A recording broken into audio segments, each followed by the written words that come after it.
في أكلات كده بتنسوها ولا بتيجي على بالكم خالص، مع إنها حلوة أوي، لأ وكمان بيطلعوا لنا ناس كده من تحت الأرض يقولوا لنا إيه، لأ ده إحنا ما بنحبهاش، ما بتحبوش إيه، تعالوا شوفوا الجمال ده وإزاي سهلة وموفرة جدًا في الأيام الصعبة اللي إحنا فيها دي. أول حاجة هاقول لكم عليها، هنجيب طاسة فيها 3 معالق زيت على درجة حرارة متوسطة وبصلتين متقطعين كده رفيع أو بصلاية كبيرة شوية.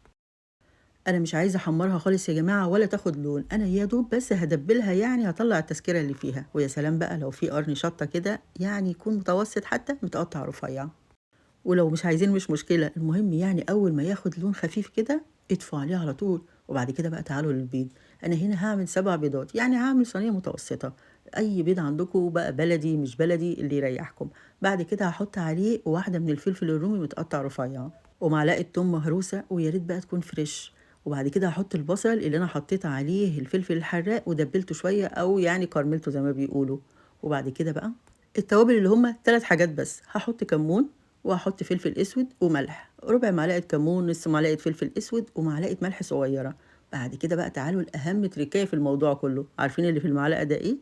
ده بيكربونات الصوديوم مش بيكنج باودر يا جماعة، بيكنج باودر بيقلبها خالص بتبقى كيكة وبتبقى ريحتها مدية على كيكة، إحنا عايزين نعملها زي بتاعة أمهاتنا بالضبط، وعليهم نص كوباية من اللبن ومعلقة خل أبيض علشان تساعد إنها تبقى نافشة أوي كده، وعليهم كمان معلقتين دقيق. ساعات باعملها بطماطم، باجيب طماطمية كده وأقطعها مكعبات صغيرة وأحطها على الخليط ده وأقلب بتديها تسكيرة حلوة جدًا، وفي ناس كتير ما بتحبهاش بطماطم فأنا المرة دي جربتها من غير الطماطم برضه حلوة. يعني جربوا مرة كده ومرة كده لحد ما توصلوا للطعم اللي انتوا نفسكوا فيه. هنا بقى حطيت الخضرة شبت وبقدونس وكزبرة مغسولين كويس قوي ومتنقيين وكمان متقطعين رفيع، وهنقلب كل الحاجات الحلوة دي مع بعض. انا الصراحة يعني ايدي بتاكلني وكنت عايزة احط شوية جبن بس انا عارفة ان انتوا هتتريقوا زي كل مرة وتقولوا لي الجبن غالية. انا المرة الجاية بقى من غير ما اصورها هحط الجبن اللي انا عايزاها، شوية جبن كده من المبشورة كده اللي بتسيح هتحطوها في قلب الخليط القمر ده. بعد كده بقى هتجيبوا أي صينية عندكم، طلّعت الصينية البايركس من النيش عشان خاطر يعني تشوفوا إن الصرف باين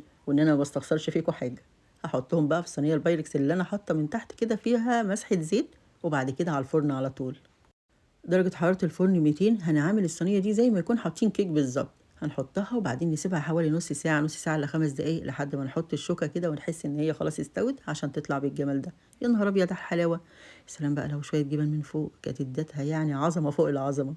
وزي العادة أنا ما ليش في تقطيع الصواني يا جماعة، كل ما باجي أقطّع صينية تطلع خرطة كبيرة وخرطة صغيرة، ما تحاولوش تبُصّوا على الحاجات الصغيرة دي، خلّونا بس في المضمون، المضمون بقى إن هي من فوق مقرمشة كده ومن جوّه طرية وطعمها حلو أوي، ريحتها تجنن، مش قالبة على كيكة بقى بالبيكنج باودر اللي قُلت لكم عليه، لأ عِجّة، عِجّة، يعني عِجّة مصرية أصيلة. يا رب تجرّبوها ولمّا تجرّبوها تقولوا لي رأيكم إيه، وكمان مش قادرة أقول لكم إن أنا المرّة الجاية هاحط بقى عليها كل اللي نِفْسي فيه، طماطم وجبن وأخلّيها عظمة. سلام عليكم.